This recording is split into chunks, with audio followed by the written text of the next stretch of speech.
الحمد لله رب العالمين، الصلاة والسلام على سيد الأنبياء والمرسلين محمد وعلى آله وصحبه أجمعين. أما بعد، فقد قال الله عز وجل في القرآن المجيد: أعوذ بالله من الشيطان الرجيم، بسم الله الرحمن الرحيم.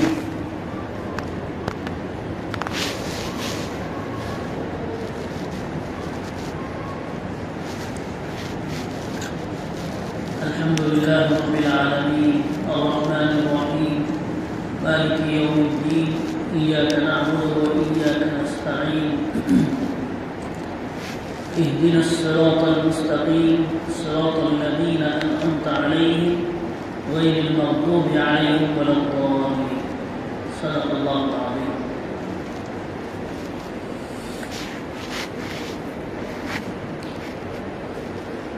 اللہ پاک کا ارشاد ہے، سورہ فاتحہ آپ کے سامنے پڑھی گئی ہے. آج ہم سورہ فاتحہ کا ترجمہ اور اس کا مطلب مختصر انداز میں سمجھنے کی کوشش کریں گے. الحمدللہ رب العالمین، تمام تعریفیں اس اللہ کے لیے ہیں جو دونوں جہان کا پروردگار ہے. ہر قسم کی تعریف، ہر طرح کی تعریف کے قابل صرف اللہ ہے. اس میں یہ بتایا گیا ہے کہ ہر قسم کی تعریف کے قابل صرف اللہ ہے. الرحمن الرحیم، جو بڑا مہربان اور نہایت رحم والا ہے. مالک یوم الدین، جو قیامت کے دن کا مالک ہے. ایاک نعبد و ایاک نستعین، ہم تیری ہی عبادت کرتے ہیں اور تمہیں سے مدد طلب کرتے ہیں. اہدنا الصراط المستقیم، ہم کو سیدھا راستہ دکھا. صراط الذین انعمت علیہم، ان لوگوں کا راستہ جن پر تو نے انعام کیا ہے. غیر المغضوب علیہم ولا الضالین، ان لوگوں کا راستہ نہ دکھا جن پر تیرا غضب نازل ہوا تو غصہ ہوا اور جو لوگ گمراہ ہو گئے. تو سورہ فاتحہ کے بغیر نماز درست نہیں ہوتی ہے، اور الحمدللہ ہم لوگ بھی جب سے بالغ ہوئے ہیں سورہ فاتحہ پڑھتے ہیں ہر نماز میں. اس کا مطلب بھی ہم کو سمجھ میں آنا چاہیے، ترجمہ بھی اس کا ذہن میں ہونا چاہیے. تو پہلی جو آیت ہے الحمدللہ رب العالمین، وہ یہ کہ تمام تعریفیں اس اللہ کے لیے ہیں جو دونوں جہان کا پروردگار ہے. عالم، پوری کائنات، پوری دنیا. اب دنیا میں خشکی بھی ہے، تری بھی ہے، سمندر بھی ہے، اور سمندر کے باہر لوگ رہنے والے وہ لوگ. پھر دنیا کے مشرق میں جو لوگ رہتے ہیں وہ بھی مراد ہیں، مغرب میں جو لوگ رہتے ہیں وہ بھی مراد ہیں. پھر اوپر آسمان ہے، نیچے زمین ہے، زمین کے نیچے پھر زمین کے حصے ہیں. تو یہ تمام جو دنیا ہے، ان پوری دنیا کا پروردگار کون ہے؟ اللہ ہے. جب تک یہ پاور ہم کو اللہ کا سمجھ میں نہیں آئے گا اس وقت تک اللہ کی عظمت دل میں نہیں آئے گی. کوئی آدمی پاور میں آتا ہے تو اس کی عظمت آتی نا، اگرچہ کہ وہ کچھ سالوں کے لیے ہو، لیکن آدمی ہوتا ہے کہ اس کے پاس پاور ہے، اس کے پاس گدی ہے، پوسٹ ہے، کوئی منصب ہے، تو اس سے کیا ہوتا ہے؟ اس آدمی کی عظمت آتی ہے. یہ اور بات ہے کہ وہ پاور ختم ہونے کے بعد پھر اس کو لوگ یعنی ایسا ہو جاتے ہیں اس سے کہ کون تھا کیا تھا نہیں معلوم.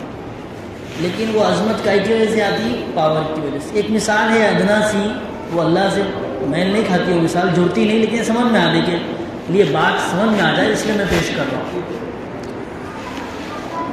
تو ہم کو دیکھنا ہے کہ ہمارا رب کون ہے. اور اس میں ایک لفظ استعمال کیا گیا ہے رب. تو رب کا مطلب ہوتا ہے کسی بھی چیز کو شروع سے لے کر آخر تک پالنے والا. شروعات ہوئی وہاں سے کہ اس کا اینڈ ہوا کوئی بھی چیز کا، تو شروعات سے لے کر اینڈ تک اس کی دیکھ بھال کرنے والے کو رب بولتے ہیں. اور وہ معاملہ ہمارے ساتھ ہے. ہم جب بچپن میں ماں کے پیٹ میں تھے، وہ جو 9 مہینے جو پیریڈ، جو 9 مہینے کا جو وقفہ پیریڈ ہے، تو خالی 9 مہینے کے بعد نہیں، بلکہ جیسے ہی بچہ بننا شروع ہو گیا تھا اس وقت سے اللہ نے اس کے لیے روزی کا انتظام فرما دیا تھا. اللہ اس کی دیکھ بھال کر رہا تھا. تو یہ ہے رب، کہ کسی بھی چیز کو دھیرے دھیرے آگے بڑھانا اور آخر تک اس کا خیال رکھنا. تو 9 مہینے کون پالتا ہے ماں کے پیٹ میں؟ اللہ ہی پالتا ہے نا. اس کا سر بنتا ہے، پھر جو ہے ہاتھ بنتے ہیں، پیر بنتے ہیں. جب بچہ باہر آتا ہے ماں کے پیٹ سے تو پورا ایک انسانی ڈھانچے کی شکل میں آتا ہے نا. الا ہے کہ کوئی معذور بچہ پیدا ہو جائے، وہ الگ بات ہے. تو آپ غور کرو نا کہ اللہ کی کتنا رحم ہے کرنے والا اپنے بندوں پر، کہ بھی ماں کے پیٹ میں ہی وہیں سے اللہ اس کی اپنی پروردگاری بتا رہا ہے کہ میں پالتا ہوں تمہاری ماں کے پیٹ میں، تم کو میں نے پال کے بتایا اور تم مجھے بھول گئے.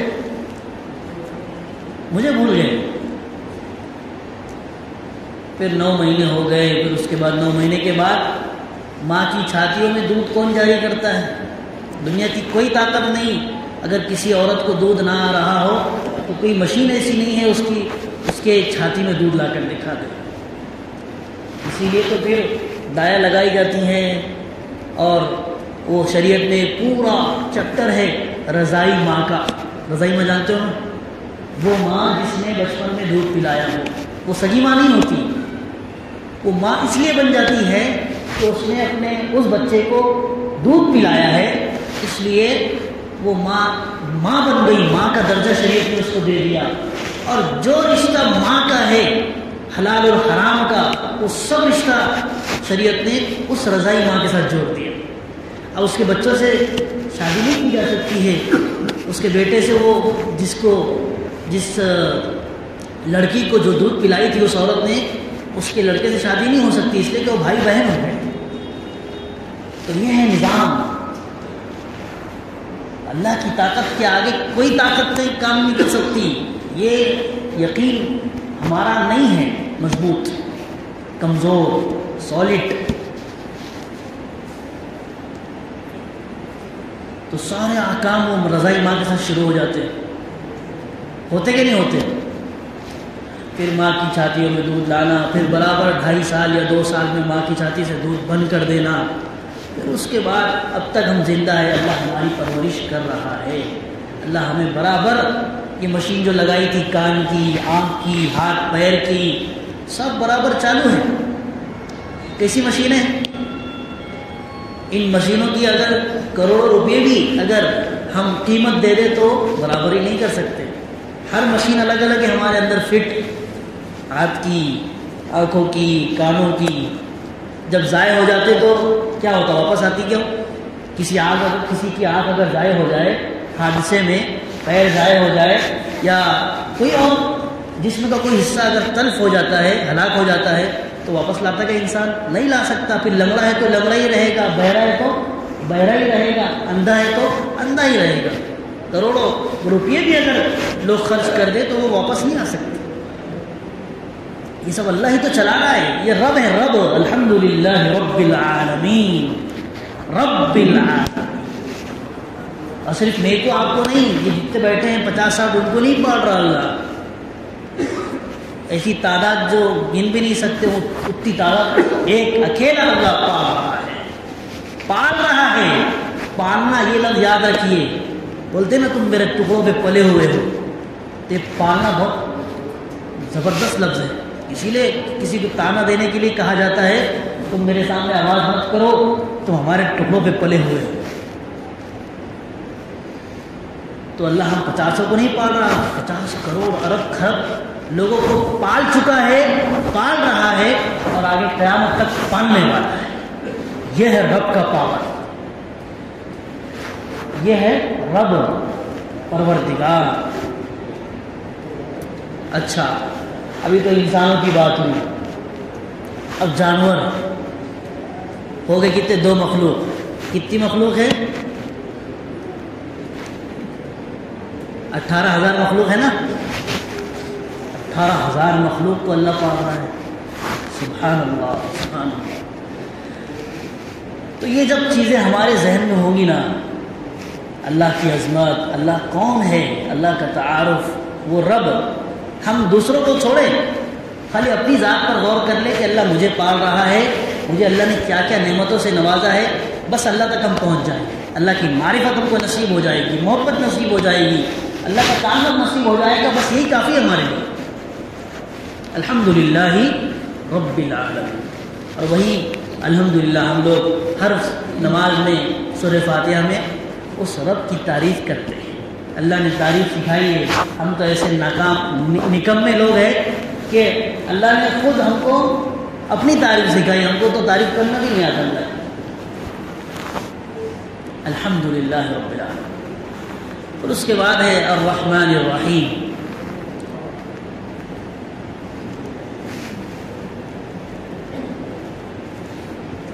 وہ بڑا مہربان اور نہایت رحم والا ہے۔ اب ہر آدمی سوچتا ہے کہ اللہ ہم پر کتنا اللہ کا رحم ہے، کیا کیا نہیں کرتے ہم لوگ، پھر بھی اللہ رحمت کی چادر ڈال کر ہمیں بچا لیتا ہے، ہمیں معاف کر دیتا ہے اور ہمیں شرور سے، فتنوں سے، مصیبتوں سے محفوظ کر لیتا ہے۔ الرحمن الرحیم، مالک یوم الدین۔ یہ سورہ فاتحہ ہے نا، اس کی تفسیر اگر ہم کرنے جائیں تو ابھی تو ہم رب، صرف ایک رب کی تشریح سمجھ رہے تھے، مطلب سمجھ رہے تھے، بلکہ ایسے علماء گزرے ہیں، قرآن ایسا جامع اور اتنا بہترین اللہ نے کلام اتارا ہے اپنا کہ خالی بسم اللہ، سورہ فاتحہ سے پہلے بسم اللہ سے قرآن شروع ہوتا ہے، ہم قرآن پڑھتے ہیں نا، بسم اللہ الرحمن الرحیم الحمدللہ رب العالمین، تو اس کی تفسیر جو لکھی ہے وہ 8-10 جلدوں میں لکھی ہے، 8-10 کتابوں میں لکھی ہے خالی بسم اللہ کی تفسیر۔ تو یہ سمندر ہے، اس کا مطلب کا یعنی قرآن کے لفظوں کا اگر ہم مطلب بیان کریں تو بہت لمبا اس کا مطلب ہوتا ہے، اور چیزیں کھلتی چلی جاتی ہیں، اللہ کی معرفت کیا، اللہ کی ربوبیت، اللہ کی عظمت کیا، لیکن بہرحال ہم کو بہت موٹا موٹا انداز میں سمجھنا ہے تاکہ ہماری نماز میں جان پیدا ہو۔ مالک یوم الدین۔ اب یہاں پر پھر اللہ نے بتایا کہ بھئی کون ہے وہ اللہ جو یوم جزا کا مالک ہے، قیامت کا جب دن ہونے والا ہے، حشر کا میدان برپا ہونے والا ہے، تو اس کا مالک بھی اللہ ہی ہے۔ یعنی اللہ کو یہ مت سمجھو کہ خالی دنیا میں اللہ تھے، اب آنکھ بند ہو گئی دنیا سے، اب مر گئے، اب اس کے بعد کوئی اور نہیں، وہاں بھی اللہ ہی رہنے والے ہیں، وہاں پر بھی مالک کون ہے؟ اللہ ہے۔ یوم جزا کا مالک بھی اللہ ہے۔ خدا نہ خواستہ کوئی اور ہوتا تو ایک بھی جنت میں نہ جاتا، لیکن اللہ اتنا رحم کرنے والا ہے کہ اللہ دنیا میں بھی پردہ ڈالتا ہے اور آخرت میں بھی اللہ پردہ پوشی سے معاف کر کے جنت میں ڈالے گا انشاءاللہ۔ تو یہ اللہ کی تعریف ہے شروع میں 3 آیتوں میں، مالکی یوم الدین تک، دین یوم الدین، یوم جزا کا مالک، قیامت کے دن کا مالک۔ آپ موٹے موٹے انداز میں سمجھیے، آپ کو سمجھنا ہے، ہم بیان تو ہو ہی رہا ہے لیکن ساتھ میں آپ کو ترجمہ بھی یاد رکھنا ہے، سمجھ رہے نا جی۔ ایاک نعبد و ایاک نستعین۔ اب یہاں سے اللہ پھر ہم کو دعا مانگنے کا ڈھنگ سکھا رہے ہیں، طریقہ سکھا رہے ہیں۔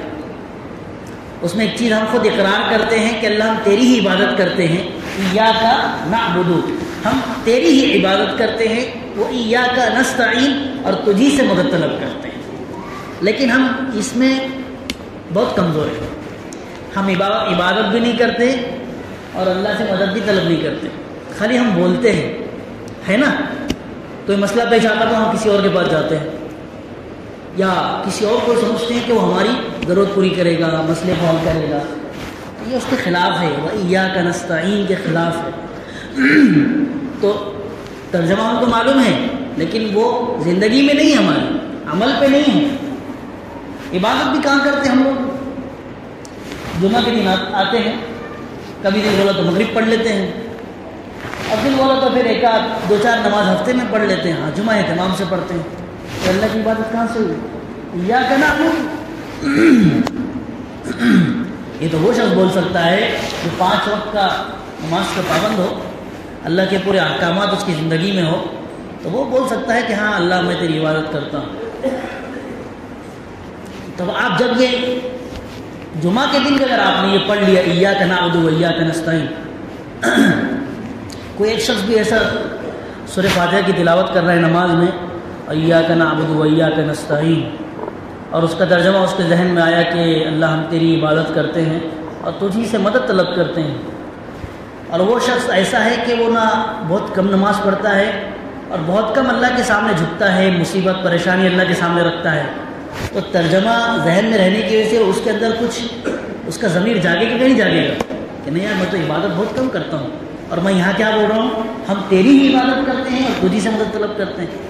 اس کا مطلب میرے اندر کمی ہے، مجھے اس میں بڑھوتری لانا چاہیے، میرے اندر کمی ہے، مجھے اس میں بڑھوتری لانا چاہیے. میں کسی اور کے سامنے ہاتھ پھیلاتا ہوں، کسی اور کو مشکل کشا سمجھتا ہوں، کسی سیٹ اور کسی پیسے والے کو جاتا ہوں میرے بچوں کا مسئلہ حل کر دو، میرے ڈاکٹر کو یہ کہتا ہوں وہ کہتا ہوں، بلکہ ایاک نعبد و ایاک نستعین، مدد تو خالی اللہ تعالی سے کرنا ہے، تو میں تیرے سے مدد نہیں کرتا، بہت کم کرتا ہوں.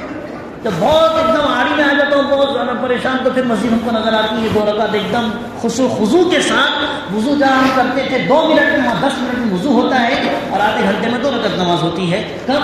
جب بہت آڑی میں آ جاتے ہیں ہم لوگ. ورنہ تو عام طور پہ اس کو سمجھ لیا وہ ہماری مشکل، وہ ہماری پریشانی حل کرے گا، بس وہاں جا کے ہم مسئلہ حل کرا دیتے، وہ بھی دے دیتا، ہو گیا مسئلہ. تو اللہ کی قدرت کہاں گئی؟ اللہ کہاں چلے گئے پھر؟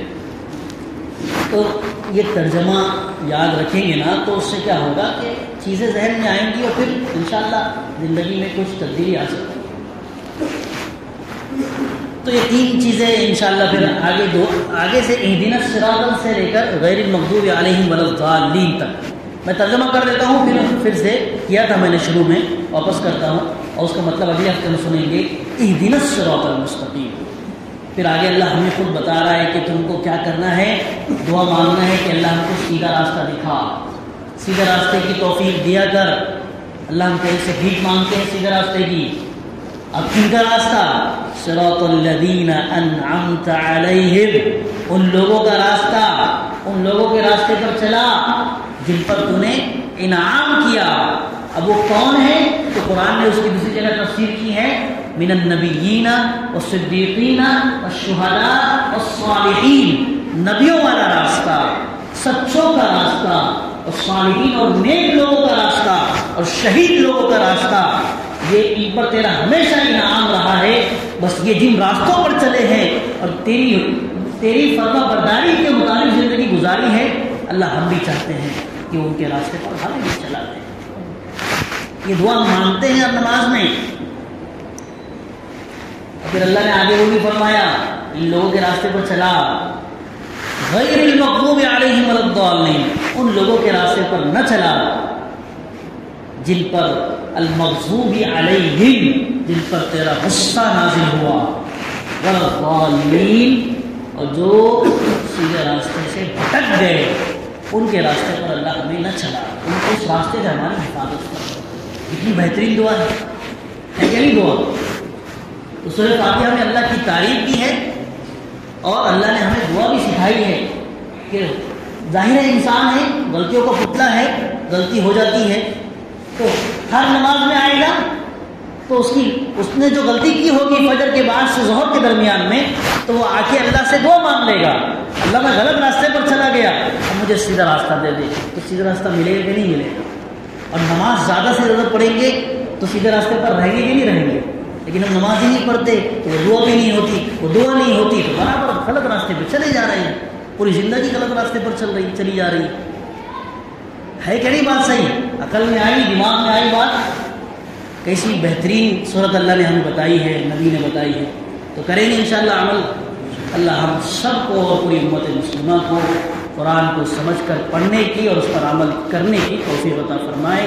وآخر دعوانا ان الحمد للہ رب العالمین۔ سنت اللہ۔